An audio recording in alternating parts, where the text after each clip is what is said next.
E aí aqui a gente já começa, né? Alguém poderia pensar assim, bom, acima das nuvens, está sendo comparado com Yahvé, deve estar falando dos anjos. E o ponto é que não faz muita diferença, na verdade, você falar se são anjos ou se são deuses. Por quê? E aqui a gente entra no segundo ponto do iceberg, afundando um pouco mais, né? Mergulhando um pouco mais fundo, porque os anjos são deuses menores.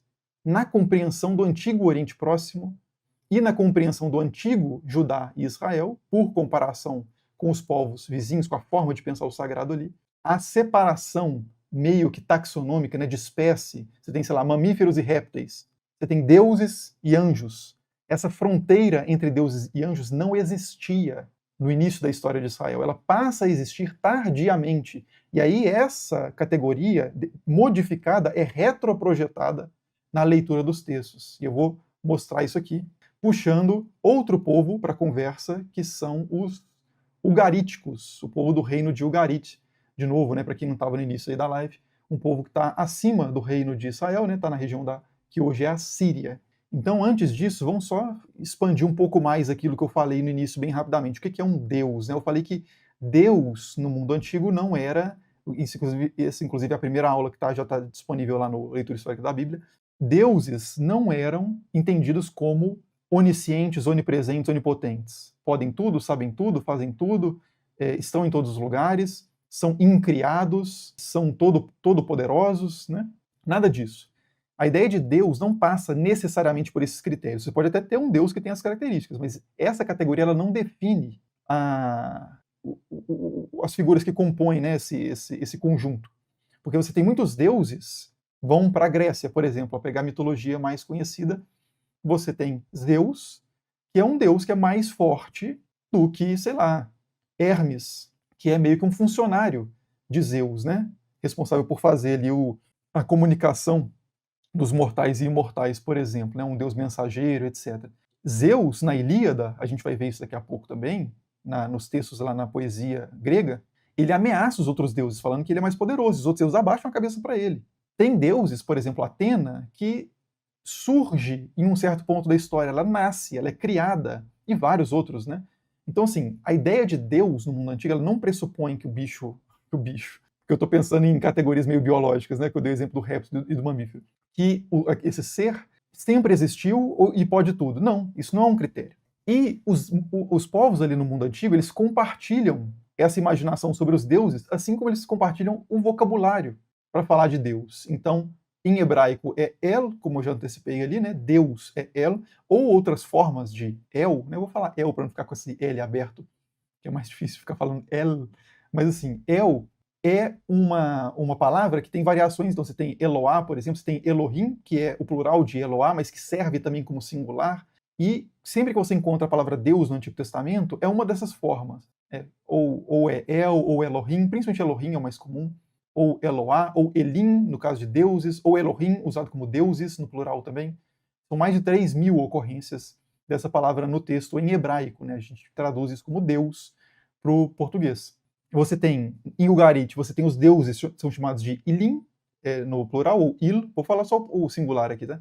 Il, que é no ugarítico, Ilo, que é no acádio, que é uma língua franca, praticamente o inglês de uma certa época ali no Antigo Oriente Próximo, falada por vários povos, né, em transações comerciais, em comunicação diplomática. O acádio era muito utilizado, a palavra é ilo, que é da mesma raiz de el.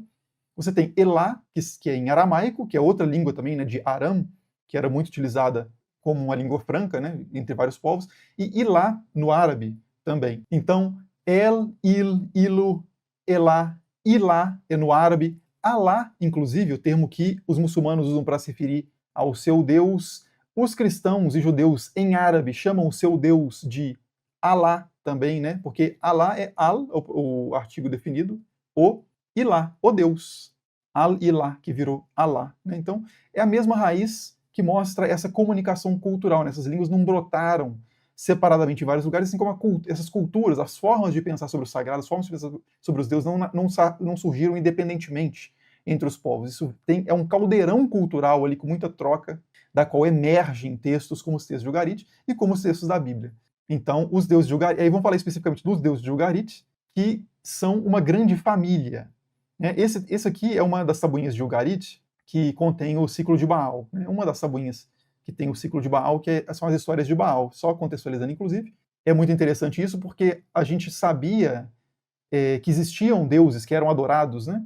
E que são Baal, Asherá, El e outros deuses que a gente ouve, que vê esses nomes na Bíblia, ou vê esses nomes em outras documentações, mas a gente não tinha textos tão completos falando sobre a história desses deuses.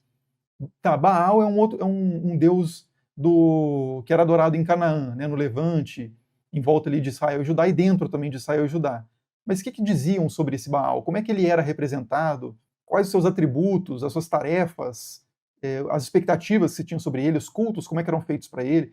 E em Ugarit, que são os caras que adoravam de fato esses deuses, eles escreveram muito sobre isso, e a gente encontrou isso no início do século XX, na década de 20, 1920, uma coleção gigantesca de textos que trouxeram à luz novamente esse conhecimento que tinha sido perdido, porque o culto de Baal tinha sumido na história por volta do século III depois de Cristo, é um dos últimos registros do culto de Baal ali naquela região, né, que já era chamado de Zeus Heliopolitano, fazendo uma relação com uma interpretação grega desse deus, né? Enfim, isso aí é tema que a gente vai discutir lá no curso. Eu não posso ficar entrando em cada uma dessas coisas aqui, senão a gente não acaba essa live, que a gente ainda está no segundo tópico, eu acho, né, do iceberg. Mas beleza. Então a gente tem o ciclo de Baal, e lá a gente encontra referência a esses deuses. Então a gente tem uma grande família de deuses, que tem os deuses criadores, esses são os primeiros, que são El e Atirat, e o El chama simplesmente Deus mesmo, é um nome próprio, mas que é a mesma palavra do substantivo comum Deus. Então um Deus chamado de Deus, pura e simplesmente. El e Atirat, a esposa dele, e eles têm vários filhos, que são referidos coletivamente como os filhos de Atirat, os filhos da Sagrada também, ou os 70. E eles são Anat, por exemplo, Yari, que é o Lua, e Shapash, que é a Sol. Tem o Shahar e Shalim, que é o amanhecer e o entardecer. Tem Baal, famosíssimo. Yam, que é um deus que é derrotado por Baal no ciclo de Baal. E vários outros deuses, né? E você não tem só essa estrutura patriarcal, né? Porque você tem os deuses, eles são pensados a partir da estrutura social do mundo que falou sobre esses deuses. Então, a sociedade de Ugarit era uma estrutura patriarcal, no sentido de que tinha uma figura líder da família, que era o patriarca, um homem mais velho, o pai, e em torno dessa figura eram agregados a esposa, que tinha um estatuto mais reduzido naquela sociedade, e tinham os filhos e filhas, e dentro desse esquema também tinham os funcionários, que faziam parte da casa, no sentido amplo, né? Da família estendida, os funcionários faziam parte também da família, da casa. Então, entre os deuses, você também tem os funcionários dos deuses.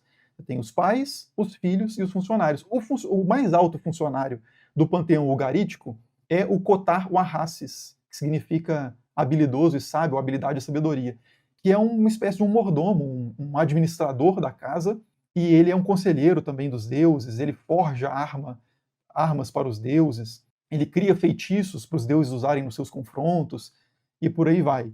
Então o Kotar Warrassis é o intendente da casa de El. E você tem outros funcionários menores que são chamados, por exemplo, de hostes, que são meio que o exército, figuras que às vezes têm um caráter militar, às vezes não necessariamente, como o exército do céu. E você tem os mensageiros dos deuses, faz parte do quadro da corte, ali, da família, dos funcionários da família divina. Todos eles são deuses, tá?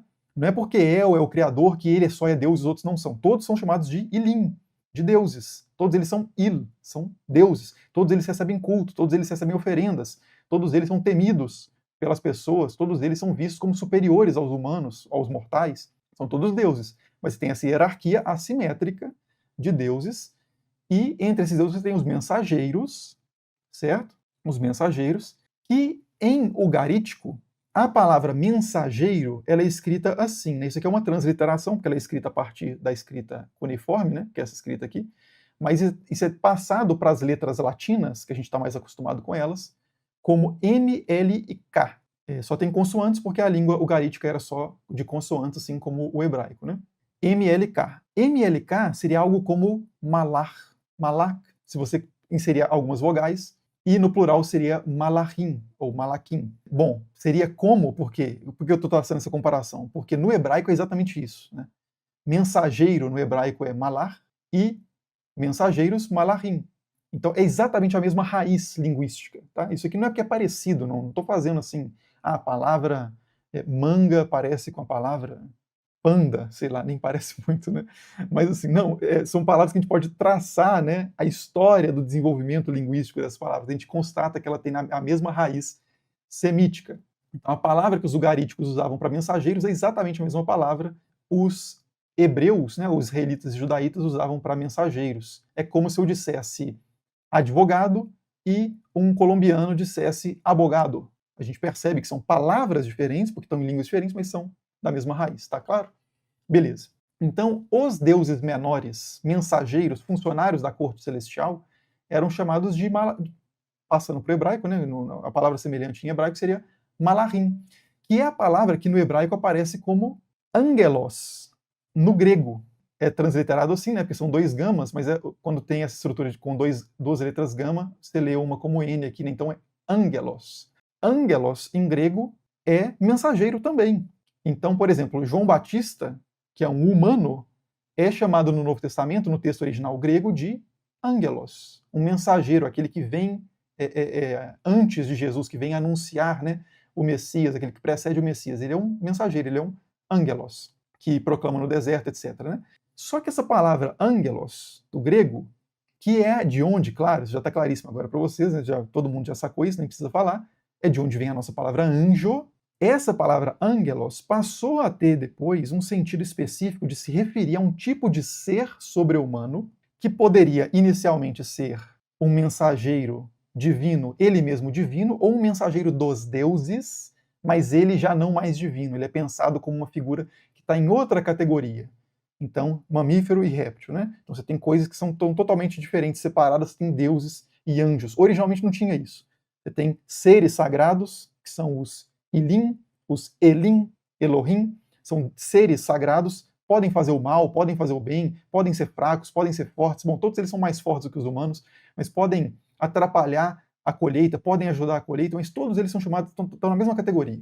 Um pacotão muito diversificado, mas estão no mesmo pacote, que é o pacote dos deuses. E os anjos também. Os anjos também. E na Bíblia a gente vai encontrar expressões como exército do céu e filhos de Deus, ou filhos de El, filhos de Elohim, para se referir a certas criaturas que hoje a gente chama de anjos, né? Mas, de novo, isso é o resultado de um processo histórico de mudança de mentalidade, que as pessoas passam a entender os seres sobre-humanos, o sagrado, o reino invisível, por assim dizer, a partir de novas categorias. E quando você vai ler um texto mais antigo, você retroprojeta isso. Um anjo logo não é um deus. Não, inicialmente os anjos eram deuses também, só que eram funcionários da casa divina. Né? E aí uma passagem interessante sobre isso, que fala sobre esse exército do céu, né, e o termo mesmo aparece exatamente assim, né, exército do céu, o mesmo termo que aparece, por exemplo, na documentação ugarítica, é esse texto do primeiro livro de Reis, em que Miqueias é um profeta, e ele, qual que é a situação que eu vou ter que contextualizar um pouco, alguns de vocês já devem conhecer essa passagem, mas é uma situação que é o seguinte, o rei Acabe, que era o rei de Israel, do reino de Israel, ele estava querendo dominar um território que ele tinha perdido, que é Ramote de Galaad. Ele quer invadir esse território, né, retomar esse território, que Israel já tinha controlado antes, e ele chama o rei de Judá, que é Josafá, que era um rei vassalo de Israel, porque Israel era mais poderoso, né, o rei de Judá estava submetido geralmente numa uma relação de poderes mais assimétrica com Judá, e o Josafá ele vai como um vassalo para se juntar a Israel, a Acabe, para investirem militarmente juntos contra o território de Ramoth Galaad. Só que o Josafá ele pede que antes Acabe consulte os profetas para saber se Deus, Javé, vai favorecer essa campanha militar, se a coisa vai dar certo, se eles estão segundo a vontade divina, por assim dizer, né? E eles consultam. Acabe manda chamar mais de 400 profetas, os caras todos falam que a campanha vai ser um sucesso, e o Acabe fala assim, beleza. Aí o Josafá fala assim, não, mas não tem mais um profeta, pelo menos? Não tem mais alguém que se pode chamar? Aí o Acabe fala assim, até tem um tal de Miqueias, não é o Miqueias do livro de Miqueias, tá? É outra figura. Ele chama o tal do Miqueias, ele fala assim, tem um tal de Miqueias, mas esse Miqueias, sempre que eu chamo ele para cá, para a corte, ele só fala coisas negativas, ele só fala que vai dar errado as coisas que eu quero fazer, não fala nada favorável. Aí o Josafá insiste, ele fala, o Acabe acaba aceitando e fala assim, beleza, então vamos chamar o Miqueias. Aí chama o Miqueias aparece, e o Acabe pergunta, e aí, vai dar certo a campanha militar? E o Miqueias fala assim, vai na fé, né, vai embora, que vai ser tudo ótimo. Aí o Acabe fala assim, não, peraí, meu amigo, eu te conheço, eu sei que você está segurando alguma coisa aí, porque você sempre vem aqui e fala coisas ruins, agora você vai falar isso? Aí o Miqueias fala assim, realmente, na verdade, vai ser tudo horrível e você vai morrer, inclusive. Né? Você não vai sobreviver a essa campanha militar. E aí fica aquela questão, né? E os outros profetas de Javé? Por que eles falaram algo que não era verdade? Por que está em desacordo com Miqueias? Aí Miqueias explica. Ele fala como que aconteceu isso. Por que os outros profetas de Javé falaram algo que não era verdade? Pelo seguinte, Miqueias diz, escuta a palavra de Javé. Eu vi Javé assentado sobre seu trono, todo o exército do céu estava diante dele, à sua direita e à sua esquerda. E Javé perguntou, quem enganará Acabe para que ele suba contra Ramote de Galaade e lá pereça? Então você tem uma cena que é Javé entronizado, né, tá sentado na cadeira principal ali de uma corte, e tem outras figuras presentes nessa corte, e eles estão numa espécie de reunião deliberativa. Então o Yahvé fala assim, quem de vocês, né, quem que a gente vai mandar, é um mensageiro basicamente, quem que a gente vai mandar para enganar Acabe, para ele subir contra Ramote de Galaade e perecer, para ele ir na campanha e morrer, porque o que a gente quer é isso aí. Porque Acabe era um rei que não era considerado justo, né, aos olhos do Senhor, então Yahvé ia punir esse rei dessa forma, fazendo com que ele perecesse no campo de batalha. Aí o texto diz, né, aí Miqueias diz, este dizia uma coisa e aquele outra. Então começa uma discussão na reunião deliberativa. Esses membros do tal exército do céu, um fala uma coisa, outro fala outra coisa, e aí vem o Espírito se aproximou e colocou-se diante de Yahvé. Sou eu que o enganarei, disse ele. E Yahvé lhe perguntou, e de que modo? E respondeu, esse Espírito é um dos membros aí do conselho do exército do céu, né? Respondeu, partirei e serei um espírito de mentira na boca de todos os seus profetas. Então, um dos membros da Assembleia Divina vai descer e vai enganar os profetas de Yahvé. Né? Vai ser um espírito de mentira na boca dos profetas, e aí Yahvé diz, tu o enganarás, serás bem-sucedido, vai e faz assim. Então, da forma como foi sugerido, está aprovado, essa figura vai, engana os profetas, e é por isso que os profetas não estavam mentindo de sacanagem, eles não estavam enganando o Acabe. Eles estavam falando por meio de uma revelação, só que uma revelação feita por um dos integrantes do exército do céu, que foi para lá enganar esses profetas. E é isso que Miqueias, assim que Miqueias está justificando o fato de que ele está dizendo uma coisa que os outros não estão dizendo, né? E ele diz, eis, pois, que Yahvé infundiu um espírito de mentira na boca de todos esses teus profetas, mas Yahvé pronunciou contra ti a desgraça, na realidade, porque isso vai acontecer, e eu sou o único que estou trazendo essa informação verídica, porque eu vi o que estava acontecendo na reunião deliberativa. Então, essas figuras, né, que geralmente as pessoas vão ler esse texto e vão pensar assim, são os anjos, um anjo foi, eles são membros do tal exército do céu. O texto, em momento nenhum, fala anjos, né? E pelo contexto antigo, do Antigo Oriente Próximo, a gente enquadra esse texto dentro de um tema que aparece entre vários outros povos que estão ali em volta, que é o tema da Assembleia Divina, do Conselho Divino. Que os deuses, que são sempre vários, eles se reúnem, geralmente presididos por um deus superior, um deus mais forte, às vezes o pai desses deuses, e eles decidem o que vão fazer, discutem, chegam a uma decisão, executam essa decisão com a aprovação do Deus Supremo. Esse é um tema muito recorrente em várias culturas ali em torno de Israel e Judá, inclusive Israel e Judá, né? Então, por exemplo, a gente tem aqui, KTU são os textos alfabéticos cuneiformes de Ugarit, tá? Então, sempre que aparecer isso aqui, acho que não vai aparecer tanto aqui nessa live especificamente, referências a isso, mas lá no curso vai aparecer direto, então já antecipo para quem for lá no curso depois. Mas então isso faz parte dos textos de Ugarit, e a gente tem esse trecho, né? Quando os mensageiros de Iam, que é um deus, né? É o mar, é o deus que representa o mar. Quando os mensageiros de Iam chegaram, a embaixada do rei Nahar é um outro nome para Iam, aos pés de El eles se prostraram, eles de fato honraram a convocação do conselho. Então é uma cena em que os mensageiros desse Deus muito poderoso que é Iam, não é o Deus Supremo, mas é um dos principais dos deuses, né, um dos príncipes, ele tem alguns mensageiros, tem uma corte em volta dele, e essa corte é enviada para participar da Assembleia de El, né, eles estão aos pés de El, né, submetidos a essa figura de maior autoridade, honrando a convocação do conselho. Então você tem esse deus principal, El, que convoca um conselho do qual participam outros deuses, menores e maiores. Nos Salmos, a gente também encontra no Salmo 82 um texto que diz El, ou melhor, Elohim, né, Deus, preside na Assembleia Divina, em hebraico Adat El, que é Assembleia de El, ou Assembleia Divina, ou Assembleia dos Deuses. Em meio aos deuses, Elohim, ele julga. Então você tem um Deus que é chamado no singular de Deus, que está no meio de uma Assembleia Divina, e ele julga entre deuses, no plural. A gente vai ver esse trecho melhor também, a gente vai ver com muitos detalhes isso no curso lá na segunda aula, mas assim, aqui ainda na live a gente vai ver mais coisas sobre isso, porque esse salmo é muito interessante, né? Ele é muito interpretado de formas muito diferentes. Posteriormente, né, a tradição rabínica reinterpretou esse salmo, né, para casar melhor com a teologia da época, mas enfim, daqui a pouco a gente chega nisso. Mas outras cenas, né? A gente tem um texto também mesopotâmico chamado Atrahasis, que é um texto que eu já comentei aqui no canal, no vídeo sobre o dilúvio, eu falo sobre ele, que é um texto que fala sobre como que os humanos foram criados, os seres humanos foram criados, segundo esse texto, para trabalhar em vez dos deuses, trabalhar para os deuses, para uma categoria de deuses menores, que são os Igigi, eles pararem de trabalhar, aí os deuses criam os humanos, só que os humanos começam a se proliferar demais, começa a ter humano demais, gente demais, o mundo começa a ficar barulhento e alguns deuses ficam incomodados. E aí o Atrahasis diz, né, a terra estava tão barulhenta quanto um touro bramindo. Os deuses ficaram inquietos com o barulho. Enlil convocou novamente sua assembleia e dirigiu-se aos deuses, seus filhos, e disse.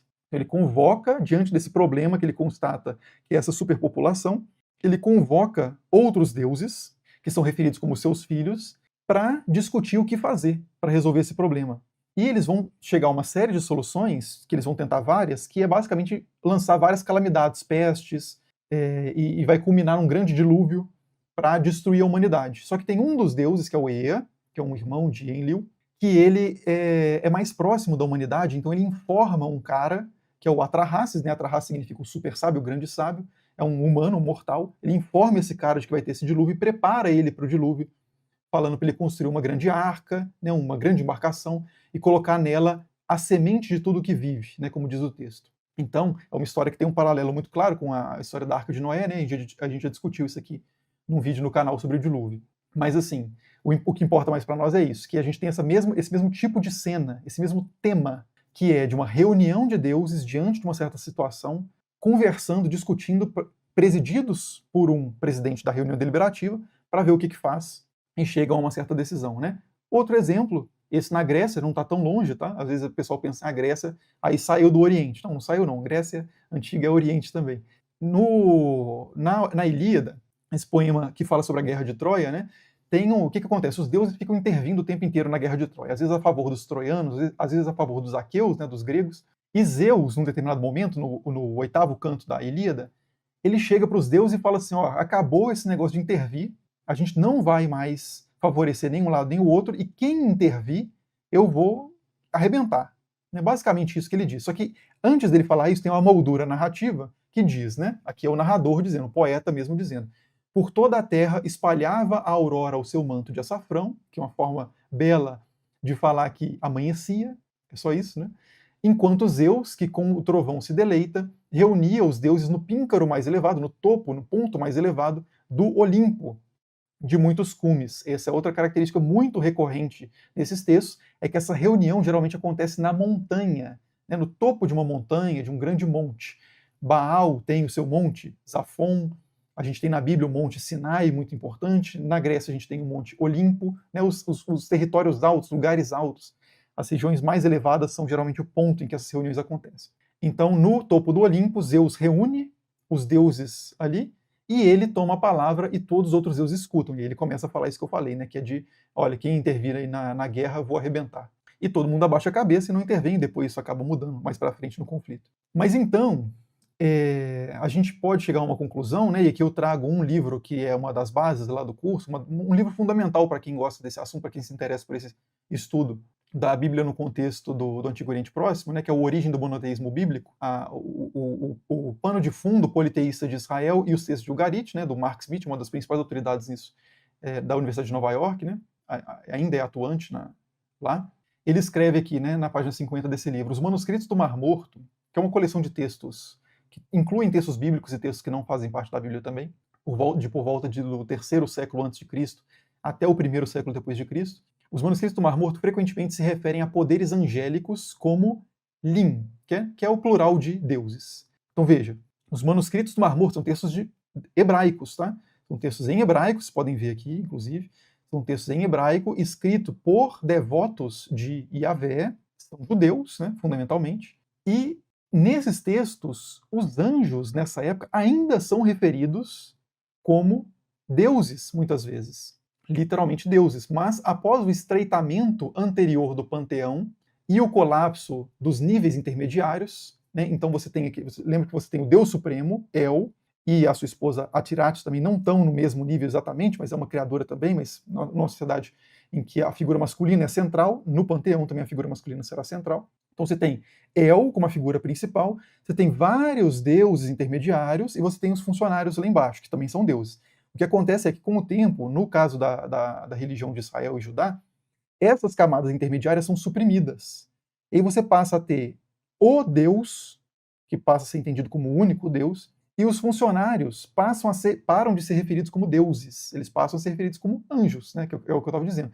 Mas isso é tão demorado, esse processo é uma coisa tão tardia na história do judaísmo antigo, que ainda no terceiro século antes de Cristo, né, nos tempos do manuscrito Mar Morto, a gente encontra textos que chamam anjos de deuses, né?